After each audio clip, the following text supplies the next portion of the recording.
دیکھیں، پہلے تو ہمیں یہ دیکھنا ہے کہ اس وقت سیوریج کی یہ بدترین صورتحال ہے کیا. یہ ایک پرانا شہر ہے اور اس میں ڈیولپمنٹ کے بہت سارے گیپ آتے رہے ہیں کافی عرصے سے، جس کو وقتاً فوقتاً ہم پورا کرنے کی کوشش کرتے رہے ہیں، اور بہت سی کوششیں ہماری کامیاب رہی ہیں اور بہت سی جگہ پہ ہم چیزیں جو ہے اپنی خواہش کے مطابق نہ کر سکیں. مگر مجھے یہ تسلی ضرور ہے کہ جس وقت ہمارے سابقہ ایم این اے شیخ محمد اکرم صاحب جو ہیں ان کا ٹینیور تھا، تو دو اسکیمز ہم شہر کے لیے لے کے آئے تھے. ایک جسے ماسٹر پلان کہا جاتا ہے، جو پاکستان مسلم لیگ نون کے چیف منسٹر میاں شہباز شریف نے جنگ کو دیا، اور دوسرا ورلڈ بینک کی ایک سیوریج کی اسکیم تھی جو میئر شیخ نواز اکرم جو ہے وہ ون کر کے لے کے آئے تھے. ون کر کے اس لیے لے کے آئے تھے کہ 125 چیئرمین میونسپل کمیٹیز تھے جنہوں نے ورلڈ بینک کو پریزنٹیشنز دی تھی جا کے. اس میں صرف پنجاب میں 6 سے 7 میونسپل کمیٹیاں جو ہے ان کے چیئرمین مطمئن کر سکے تھے ورلڈ بینک کو، جس کی بنیاد پہ ورلڈ بینک کی وہ اسکیم جو تھی وہ جھنگ کو ایوارڈ ہوئی، اور اس کے علاوہ 5-6 اور کمیٹیوں کو. جو ماسٹر پلان تھا وہ 2.5 ارب روپے تک کٹ ڈاؤن ہوا، اور اس کے بعد اس کی جو پہلی قسط تھی وہ 90-92 کروڑ روپے تک کی تھی، اور اس پہ اس کو ہم لانے پہ کامیاب ہو گئے. اس کے انیشنل پیسے آ گئے، اس کے سرویز مکمل ہو گئے، اس کے پیسے جو ہے وہ ایلوکیٹ کر دیے گئے. اور یہ سارا کام اس لیے کیا گیا کیونکہ سیوریج کا مسئلہ جو ہے وہ بدتر ہونے کا خدشہ. اب کلیہ تو سیدھا سا کہ آج سے 3 سال پہلے نہ یہ گرانٹس موجود تھیں، نہ سیوریج پہ اس طریقے سے کام ہو رہا تھا، مگر شہر پھر بھی صاف تھا. آج 3-3.5 سال کے بعد یہاں پہ نئے ڈسپوزلز بھی تعمیر ہو رہے ہیں، یہ دونوں سکیمز بھی آ چکی ہیں، ان میں بہت سے کانٹریکٹس بھی ہو چکے ہیں. اس کے باوجود شہر کی حالت بدتر سے بدتر ہوتی جا رہی ہے، اور شہر کی جو حالت ہے وہ افسوسناک ہے. میں آج کی جو حالت ہے اس کے مطابق میں پڑھ دیتا ہوں کیونکہ ایک لمبی لسٹ ہے. سول لائن، اکبر پورہ، گلشن کالونی، رانا کالونی، چاہ فرید والا، بستی عطا والی، سمن آباد، حسین آباد، اکبر پورہ، فیض آباد، مختار آباد، مرضی پورہ، دیوان والی بستی، رسول پورہ، چودھری کالونی، ملت کالونی، بہاری کالونی، پرانا چنیوٹ روڈ، سبزی منڈی، بستی علی ارائی، غلہ منڈی. لمبی ایک لسٹ ہے، میں پڑھتا جاؤں گا تو یہ ختم ہی نہیں ہوگی. اور بہت سے دیگر علاقے. یہاں حالت یہ ہے کہ لوگ اپنے گھروں سے نکل نہیں سکتے، 2-2 فٹ جو ہے وہ پانی ہے. لوگوں کی حالت جو ہے وہ قابل رحم ہے. اور میں یہ سمجھتا ہوں کہ یہ جو عوامی نمائندے ہیں جو اس وقت کی حکومت اور اس وقت کے چیئرمین کے اور ایم این اے کے اور ایم پی اے کے خلاف جلوس نکالا کرتے تھے، میں سمجھتا ہوں کہ ان کو آج جلوس نکالنا چاہیے اپنی حکومت کے خلاف. ان کو آج جلوس نکالنا چاہیے اپنی اس انتظامیہ کے خلاف. ان کو آج جلوس نکالنا چاہیے اپنے ہی ان کارندوں کے خلاف جن کی کرپشن کی وجہ سے یہ نظام ٹھیک نہیں ہو رہا ہے. سیوریج کا نظام جو ہے یہ ایسے ہی ہے کسی بھی شہر کا، جیسے گھر کا نظام ہے. اگر گھر کو آپ 2 دن نہیں صاف کریں گے تو آپ کے گھر میں 2-2 انچ مٹی ہوگی.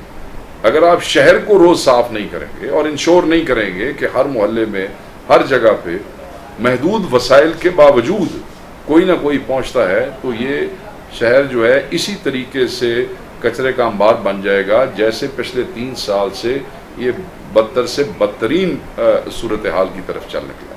تو میں یہ سمجھتا ہوں کہ ایک تو جو عوامی نمائندے ہیں ان کی نااہلی کہ آئی ہوئی اسکیمز جو ہیں، جو اسکیمز پچھلی گورنمنٹ دے گئی ہے اور پیسے ریلیز کر گئی ہے، یہ اس پہ عمل درآمد نہیں کرا سکے. میں نے ایک ویڈیو سنی جس میں سی او یہ کہہ رہا ہے، آج کا سی او جو انہی ایم این ایز اور ایم پی ایز کا لایا ہوا ہے، وہ یہ کہہ رہا ہے ہم 24 کروڑ کے مقروض ہیں. اگر تسی 24 کروڑ دے مقروض ہوتے ہو کی پیسے شہر والے نے لانے نے. اگر آپ مقروض ہیں تو آپ کی حکومت نے پیسے دینے ہیں. یہ ایم این اے اور ایم پی اے کا کام ہے جائیں اور جا کے حکومت سے پیسے لیں تاکہ یہ قرض ادا کیا جا سکے. کیا شہر والوں سے چندہ لے کے آپ نے وہ 24 کروڑ روپے اتارنے ہیں؟ کون دے گا وہ پیسے؟ وہ سرکار دے گی پیسے. ہر M N A M P A کو ابھی کسی کو 50 کروڑ کسی کو 80 کروڑ روپیہ دیا ہے، یہ آپ نے اپنے گھر لے جانے ہیں یا آپ لگائیں؟ آپ کیوں نہیں دیتے میونسپل کمیٹی کو؟ کیوں نہیں دیتے یہ پیسے؟ آپ ان سکیمز میں کیوں نہیں لگاتے جس سے چیزیں بہتر ہو سکیں؟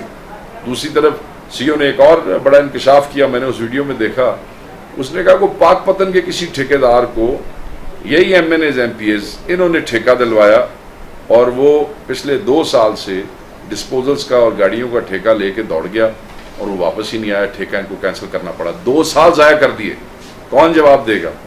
اس وقت تو بڑے جلوس نکالتے تھے، اس وقت تو بڑے کمپیریزن کرتے تھے کہ پیچھے کیا ہوتا رہا، آج کیا ہو رہا ہے؟ آنکھیں بند ہو گئی ہیں، آپ کی نظر نہیں آ رہا کہ اس وقت کیا لوگوں کی حالت قابل رہے ہیں؟ میں بار بار میں کہہ رہا ہوں، میں تو اس وقت صرف آواز اٹھا سکتا ہوں، باقی جو حکومت نے کرنا ہے وہ حکومت کو کرنا چاہیے۔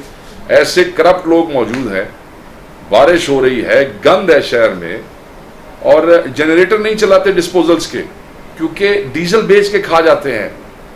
مجھے یہ بتائیں کہ اس وقت بھی سی او نے اسی ویڈیو میں کہا کہ جی 4 سال سے فنڈ نہیں ہے، مگر 4 سال پہلے تو یہ صورتحال نہیں تھی، 4 سال پہلے تو یہ مصیبت نہیں تھی۔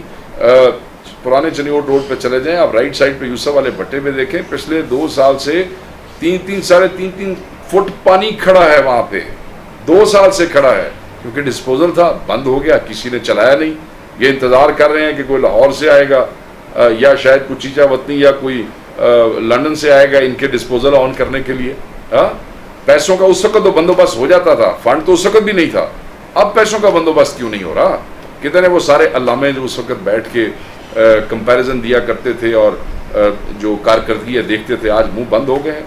انصاف کرو، انصاف یہی ہے کہ 3-4 سال پہلے کا شہر دیکھو اور آج کا شہر دیکھو، اور اس کے بعد کچھ وہ کہتے ہیں نا، کچھ حیا کرو اور کچھ شرم کرو۔ یہاں پہ لوگ مر گئے بلا بلا کے عملے کو، عملہ نہیں پہنچتا ہے۔ اس وقت نواز اکرم کہتا تھا کہ میرے پاس عملہ تھوڑا تھا، نہیں مانتے تھے۔ آج آپ کے لگائے ہوئے سی او کہتے ہیں، آپ کے لگائے ہوئے افسران کہتے ہیں عملہ تھوڑا ہے۔ عملہ کسی نے گھروں پورا کر کے دینا جی؟ جاؤ کہو چیف منسٹر کو، اسے کہو تمہیں عملہ پورا کر کے دے۔ شہباز شریف تو پورا نہیں کر کے دے گا، تم نے پورا کرنا ہے۔ بزدار کو کہو جا کے پورا کرے، اس کو کہو یہ جو مولوی ہے یہ پورا کرے، یہ اس وقت بڑے جلوس نکالتا تھا۔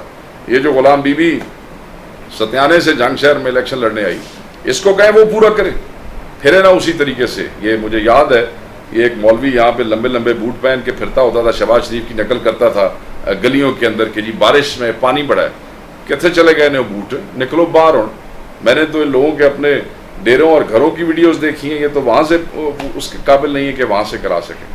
میں یہ سمجھتا ہوں نااہلی، کرپشن، عدم دلچسپی، اور جس وقت یہ لوگ اپنے ذاتی کام لے لیتے ہیں، ووٹوں کی خرید و فروخت کرتے ہیں، پھر ایسے M N As M P As کی حکومتوں کی نظر میں اوقات کچھ نہیں رہ جاتی ہے۔ اس لیے پھر ان کا وہاں جانا نہ جانا، کام، یہ سب ایسے ہی ہوتے ہیں۔ میں جنگ والوں کو صرف یہ بتانا چاہتا ہوں کہ یہ ان سب کا حل موجود ہے۔ اگر 3 ساڑھے 3 سال پہلے کم وسائل کے ساتھ کام چل رہا تھا تو آج تو وسائل زیادہ ہے، لے کے آئیں، یہ ان کا حق بنتا ہے۔ پہلی بات تو یہ ہے کہ آپ کو یہ دیکھ کے خوشی ہوگی یا غم ہوگا، مجھے نہیں پتا آپ کے کیا احساس ہوں گے۔ یہ جتنے احتجاج پچھلے 15-20 دنوں میں ہوئے ہیں، میرے بھائی میرے گروپ کے کسی بندے نے احتجاج نہیں کیا، حالانکہ میرے ووٹر سخت مصیبت میں ہیں، کیونکہ اگر کوئی کمفرٹ ملا بھی ہے تو حکومتی پارٹی نے اپنے لوگوں کو دیا ہوگا، میرے لوگوں کو تو بالکل اگنور کیا گیا ہے۔ وہ بھی جنگ کے باسی ہیں، مگر وہ کیونکہ الیکشن ہار چکے ہیں تو ان کے دل گردے جو ہے وہ بڑے ہیں، وہ برداشت کرنے والے لوگ ہیں۔ انٹرسٹنگ بات یہ ہے کہ پچھلے چند دنوں میں جتنے احتجاج ہوئے ہیں وہ حکومتی پارٹی کے لوگوں نے کیے ہیں، وہ حکومتی پارٹی کے کاؤنسلرز نے کیے ہیں، وہ ایم این اے اور ایم پی اے کے چہیتے سپورٹرز ووٹرز نے کیے ہیں۔ اور کیوں نہ کریں، وہ بیچارے، وہ بھی شہر کے رہنے والے ہیں۔ میرا ان سے جو ہے وہ سیاسی اختلاف ہو سکتا ہے، مگر مجھے ان کے ساتھ ہمدردی ہے ان بیچاروں کے ساتھ کہ انہوں نے ووٹ بھی دیے، اور ووٹ بھی اسی چیز پہ برگلا کے لیے گئے تھے کہ ایسے کر دیں گے اور ویسے کر دیں گے۔ تو اب اپنے آدمیوں کا سامنا کرنے کی ہمت بڑی اوکھی ہوتی ہے نا، جس وقت انہی لوگوں کو لے کے آپ پچھلے ایم این اے اور اپنے مخالف سیاسی گروپ اور شیخوں کے خلاف جلوس نکالتے رہے، اب آپ آج کس منہ سے ان کے سامنے جائیں گے؟ تو یہ بیچارے بزدل لوگ ہیں، یہ احتجاج کا سامنا نہیں کر سکتے کیونکہ ان کے قول و فعل میں تضاد ہے، کیونکہ یہ ریت، یہ رواج، احتجاج اور یہ ڈرامے بازی